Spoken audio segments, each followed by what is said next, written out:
तो हम सभी भारत के निवासियों को ये देखना पड़ेगा कि आने वाली सरकार को किसको चुनना पड़ेगा। ये युद्ध नहीं है, ये पीड़ित जो शोषित है वो अपनी मांग उठाता है, उस पे ये लोग पैलेट गन जैसी गोलियां चला देते हैं। इससे भी अच्छा नहीं है, सबसे बुरा मोदी है। अरे क्या कर दिया मोदी? मोदी ने मजदूरों को लूट लिया। बीजेपी सरकार है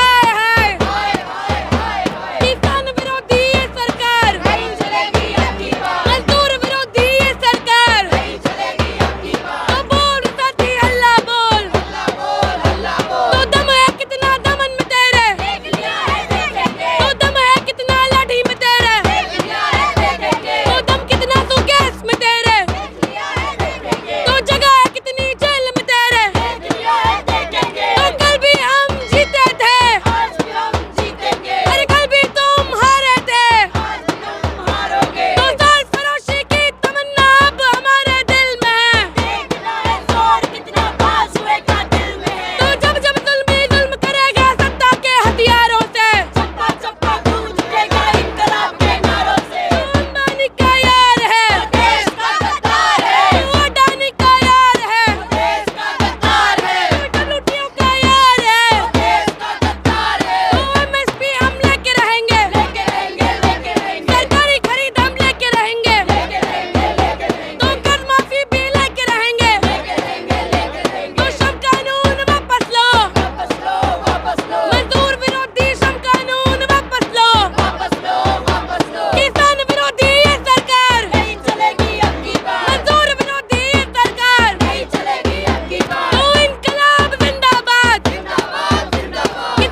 क्रांतिक हैं आप लोग, कहाँ से हैं? देखिए, हम लोग युवा संगठन, क्रांतिकारी युवा संगठन से आए हैं और किसान आंदोलन और मजदूरों का जो आंदोलन है उसके समर्थन में आज जो ये किसान मजदूर आंदोलन के लिए महापंचायत हो रही है, इसके लिए हम समर्थन देने के लिए आए हैं, क्योंकि हमें लगता है कि देश की राजधानी में अगर ऐसा हो सकता है तो हम और बाकी हिस्सों में देश के क्या उम्मीद लगा सकते हैं। अगर दिल्ली जो देश की राजधानी है उसके सीमांत इलाकों में किसानों को अंदर नहीं आने दिया जाता है अपनी मांगों के लिए। वो क्या मांग रहे हैं किसान हमारे देश में? वो ये कह रहे हैं हमको जमीन दे दो, हमें जायदाद दे दो। वो ये कह रहे हैं हमको लाख रुपया दे दो। क्या कह रहे हैं वो? कि हमने जो मेहनत करके अपना खून पसीना बहा के जो अपनी खेती करी है उसकी सरकारी खरीद दे दो। इतना ये सरकार नहीं कर पाती है। और जब वोट बांटने की बात आती है, वोट मांगने की बात आती है तो किसान अपने भाई हो जाते हैं, अन्नदाता हो जाते हैं। पर जब वो बॉर्डरों पे अपनी मांग लेके आते हैं तो ऐसा लगता नहीं है कि देश के अंदर का बॉर्डर है, लगता है कोई दूर देश से कोई आया है युद्ध करने के लिए। और ये युद्ध नहीं है, ये पीड़ित जो शोषित है वो अपनी मांग उठाता है, उस पे ये लोग पैलेट गन जैसी गोलियां चला देते हैं। ये लोग खेती के लिए जिन ड्रोन को इस्तेमाल में लाना था उसमें आंसू गैस बरसा देते हैं, कीले लगा देते हैं, बैरिकेड लगा देते हैं। हमारा संविधान कहता है कि मांग उठाना हमारा अधिकार है। ये लोकतंत्र जो है ये जनता से चलता है। और जनता के साथ क्या हो रहा है इस देश में? यहाँ मजदूर और किसान 12-12 घंटे, 16-16 घंटे खट जाते हैं 2 वक्त की रोटी कमाने के लिए। जो किसान है, जो अन्नदाता है, जो खेती कर रहा है, रोटी उगा रहा है, उसको खाना नहीं मिल पा रहा है। मोदी 6,000 तो दे रहे हैं ना किसानों को। 6,000 में आप बताइए क्या हो जाता है? दूसरी बात, 6,000 की आप बढ़ाई ऐसे कर रहे हैं जैसे 6,000 में 5 लोगों का परिवार पल जाएगा। आप बताइए, जहाँ खेती, राशन भी कहा जा रहा है। रुकिए, खेती के लिए, जहाँ खेती के लिए जो बीज आता है, जो कीटनाशक आते हैं, जो मशीनें आती हैं, वो इतनी महंगी होती हैं। उसके बाद हमारे किसानों को आपने क्या समझा हुआ है? आपको लगता है कि उनके एकड़ एकड़ जमीन है? ज्यादातर किसान जो हैं हमारे देश के वो छोटी छोटी जमीनों पे खेती करते हैं, अपने खेत पे खुद मेहनत करते हैं। उनके यहाँ कोई मजदूर नहीं आ रहा है उनकी सेवा करने के लिए। और जब वो खून पसीना बहाते हैं, खेती कोई ऐसा काम नहीं है जो पूरे साल खेत धान उगेगा और पूरे साल बिक जाएगा। 6 महीना लोग काम करता है उस खेत पे, तब जाके फसल उगती है और उस फसल को खरीदने से मुकर जाती है ये सरकार। हम और ये अभी वादा नहीं किया है जो लोग बातें बनाते हैं कि चुनाव में इनको याद आई है। पहले किसान आंदोलन जब 3 कानून के खिलाफ हुआ था, 3 कृषि आंदोलन के, तब उन्हें कहा गया था कि आपकी मांग हमने मान ली है, अभी मुकर रहे हैं। धोखा दिया और है ये बीजेपी सरकार ने, और ये जो है धोखा दिया है, किसानों के साथ धोखा हुआ है और मजदूरों के साथ धोखा हुआ है। और ये जिस तरीके से कानून सरकार ला रही है ये साफ साफ दिखाई दे रहा है, ना तो वो महिलाओं के पक्ष में, ना तो मजदूरों के पक्ष में, ना तो किसानों के पक्ष में। तो ये सरकार किसके पक्ष में है? ये हम सारे सरकार इस भारत के निवासियों को जानना पड़ेगा कि वो कॉरपोरेटों के पक्ष में है, वो पूंजीपतियों के पक्ष में है, वो अडानी के पक्ष में, वो टाटा बिरला के और अंबानी के पक्ष में, जिनके पास करोड़ों अरबों खरबों, जिसके तो बारे में हमने कभी देखा ही नहीं है। इतने पैसे सारे किसानों के पैसे इकट्ठे कर दिया तब भी नहीं हो पाएंगे। तो ये जो सरकार है ये पूंजीपति उन लोगों के फायदे में उनसे दोस्ती करके बैठी, उनके तलवे चाटने वाली सरकार है। तो हम सभी भारत के निवासियों को ये देखना पड़ेगा कि आने वाली सरकार को किसको चुनना पड़ेगा और अपनी जो सरकार मजदूरों के लिए करेगी और किसानों कहती है सरकार नियम कानून लागेगी। मोदी जी कहते हैं सामने कोई चेहरा नहीं है, मोदी जी कहते हैं सामने कोई चेहरा लाओ, तो अपना चेहरा दिखाइए। मीडिया के सामने वो आते नहीं है, आ जाते हैं वोट बटोरने के लिए, सबको अपना भाई बंधु बना लेते हैं 4 दिन के लिए। और ये जब यहीं के मजदूरों को 16-16 घंटे करने पर 8,000 के 5-5 हज़ार मजदूरी मिलती है, तब मोदी जी कहाँ जाते हैं? तब ये लोग जब जामनगर में इतनी बड़ी बड़ी जमीनों में यहाँ शादियों के फंक्शन हो रहे हैं, जब कोरोना में मजदूर उनके पास काम नहीं था, उसी कोरोना के वक्त में यहाँ के जो पूंजीपति अंबानी अडानी उनकी आय दोगुनी हो गई थी। कैसे हुई? मोदी जी सवाल उठाते हैं, किसी बजट पे उन पर टैक्स लगाया जाता है? नहीं लगाया जाता है। और यहाँ पे 5-5 हज़ार के लिए मैं आपको बता रही हूँ, किसान आत्महत्या करने को मजबूर होता है, उसे आत्महत्या कह दिया जाता है, फार्मर सुसाइड कह दिया जाता है। ये बताइए, वो आत्महत्या नहीं वो हत्या है जो सरकार करती है। ये आप लोग जो हैं कहाँ से हैं? आप लोग एक ही जगह से हैं? कहाँ से? देखिए, हम लोग अलग अलग यूनिवर्सिटी से, अलग अलग जगह से आने वाले छात्र हैं। पढ़ाई कर रहे हैं आप लोग? हाँ, हम लोग युवा संगठन से हैं, क्रांतिकारी युवा संगठन से। क्रांतिकारी, आप लोग क्रांति करना चाहते हैं देश में? जी बिल्कुल, क्यों नहीं करना चाहेंगे जब देश इतना बदहाल है कि अभी 5 मिनट पहले लोकतंत्र में क्रांति कहाँ होती है? भारत की लोकतंत्र में क्रांति पर लोकतंत्र जो है राजशाही ने गोद में लाके नहीं दे दिया था कि लो जी लोकतंत्र। लोगों ने संघर्ष किया, उसके बाद लोकतंत्र आया। लेकिन ये लोकतंत्र इसी तरीके के किसानों और मजदूरों के आंदोलनों और संघर्षों पर टिका हुआ है, मोदी शाही के भरोसे नहीं टिका हुआ है ये लोकतंत्र। और इसीलिए यहाँ पर हम मौजूद हुए हैं। ये हजारों की संख्या में यहाँ पर जो लाखों मजदूर किसान आया है, यहाँ पर अपनी दिहाड़ी छोड़कर, अपने खेत छोड़कर, अपने परिवार छोड़कर, यहाँ तक की शहादत देकर भी आया है अपने घर में। इसलिए आया है क्योंकि सरकारों पर भरोसा नहीं कर सकते।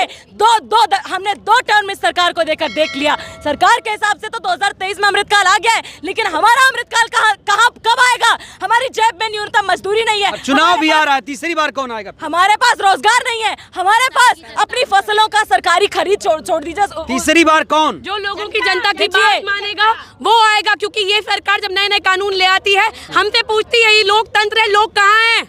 ये हम पूछ रहे हैं, और जो भी हमारी मांगे सुनेगा वो आएगा। इसमें ऐसा कोई नहीं है कि कोई हमारा भाई भतीजा लगता है कि हम एक पार्टी का नहीं तो दूसरे का समर्थन कर देंगे। और इसको जो चुनावी रंग देने की कोशिशें होती है, मुझसे वापस अपना एक कदम पीछे हटा रहे हैं, क्योंकि हम ये नहीं बोल रहे हैं कि मोदी खराब है तो बाकी लोग एकदम बेहतरीन दूध के धुले हुए हैं। सारे के सारे मंत्री इन्हीं कॉर्पोरेट परस्तों की जेबों में भरे पड़े रहते हैं और आ जाते हैं उनको बधाई देने के लिए। उन्हीं से मोदी ही अच्छा है। मोदी क्यों अच्छा है भैया?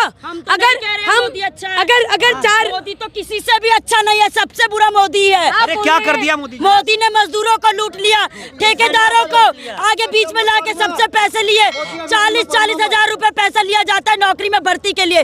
कौन मजदूर है जो 40 हजार रुपए? औरतें अपनी सोने की झुमकी बेच के ठेके के प्रथा में नौकरी के लिए जा रही हैं, जहाँ पे उनके पता नहीं उनके साथ यौन उत्पीड़न होता है, शोषण होता है। ये कहा जाता है कि किसी ठेकेदार और मालिक के साथ सोएगी औरत तब उनको नौकरी पे रखा जाएगा। ये मोदी को नहीं पता है कि जो ठेकेदारों को इतना बढ़ावा दे रहा है, तो क्यों नहीं पक्की नौकरी दी जाती है मजदूरों को, किसानों को? एक चीज कॉमन है, आप सभी की जो टोन है एक ही है। कैसे क्यों ना होगी? क्योंकि मोदी ने इतना अत्याचार जो किया है उसके खिलाफ बोलने के लिए हमारे में हिम्मत है।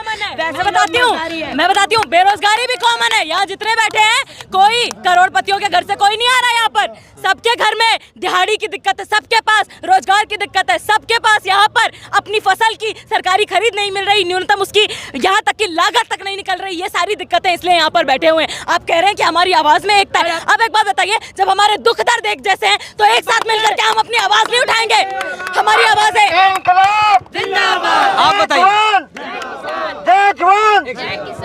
हम लोग यहाँ अपनी मांगों को लेकर आए हैं कि किसान मजदूर आंदोलन में जो मांगे हैं वो सुनी जाएं। किसानों, क्योंकि एमएसपी या सरकारी खरीद जिसे कहा जा रहा है वो इसलिए भी ज़रूरी है क्योंकि जनता के लिए भी वो एक ज़रूरी चीज़ है। अगर सरकार सारी फसलों की सरकारी खरीद करके उसको सस्ते दाम पे जनता को, मजदूरों को बांटेगी, उसको सस्ते दाम पे देगी, तो वो हमारे लिए भी राहत की चीज़ है और किसानों के लिए भी राहत की चीज़ है। ये इनकी फोटो देख रहे हैं यहाँ पर, ये अडानी जी जो 2020 में 3 कृषि कानून आए थे वो जनता से पूछकर नहीं आए थे। जब अडानी जी ने भंडार घर बना लिए थे तो उस पॉलिसी 2020 के 3 कृषि कानून लाने के पहले बना लिए थे। यानी कि ये जो क्रांतिकारी हुआ संगठन है, कौन है इसका चीफ? देखिए, आप लोगों को चीफ की आदत हो गई है। आपको लगता है देश लोगों से नहीं, आपको चेहरा चाहिए जिसको आप लोग सर चढ़ा दें या बदनाम कर दें। हमारे बीच कोई चीफ नहीं है। हम लोग युवा हैं जिनको लगता है कि बेरोजगारी एक दिक्कत है, लोगों का शोषण एक दिक्कत है, और हम सबकी टोन इसीलिए एक जैसी है क्योंकि सब में गुस्सा भरा हुआ है इस देश में। हमारे जब 7 किसान भाई मर जाते हैं बॉर्डर पे तो उन लोगों पे कोई सवाल नहीं उठाता है, और जो मारता है और वो बेल पे बाहर घूमता रहता है तो मीडिया को कोई चिंता नहीं होती है कि एक अपराधी जो हमारे किसान भाइयों को मार के बाहर घूम रहा है उस पे क्या हो रहा है। हमें तो गुस्सा आता है, आप लोगों को ना आए चाहे। तो ये आप देखिए क्रांतिकारी युवा संगठन में कितना जोश है। ये आपने सुना साफ तौर पर। ये लोगों की जो एक ही आगे है, ये देखिए देश का गद्दार है, जो पूंजीपतियों का यार है, देश का गद्दार है, जो अंबानी का यार है, देश का गद्दार है, जो पूंजीपतियों का यार है। रांडा सांडा की सरकार, इंकलाब, रांडा सांडा की सरकार। ये तस्वीरें आप देख सकते हैं साफ तौर पर। यहाँ मैं रामलीला मैदान में हूँ और क्रांतिकारी युवा संगठन ने किस तरीके से किसानों का समर्थन किया है। इस जो वीडियो आपने देखा, जो सुना, उसको लेकर अपनी प्रतिक्रिया आप लोग जरूर दीजिए। बहुत बहुत धन्यवाद, शुक्रिया। जय भारत, जय संविधान।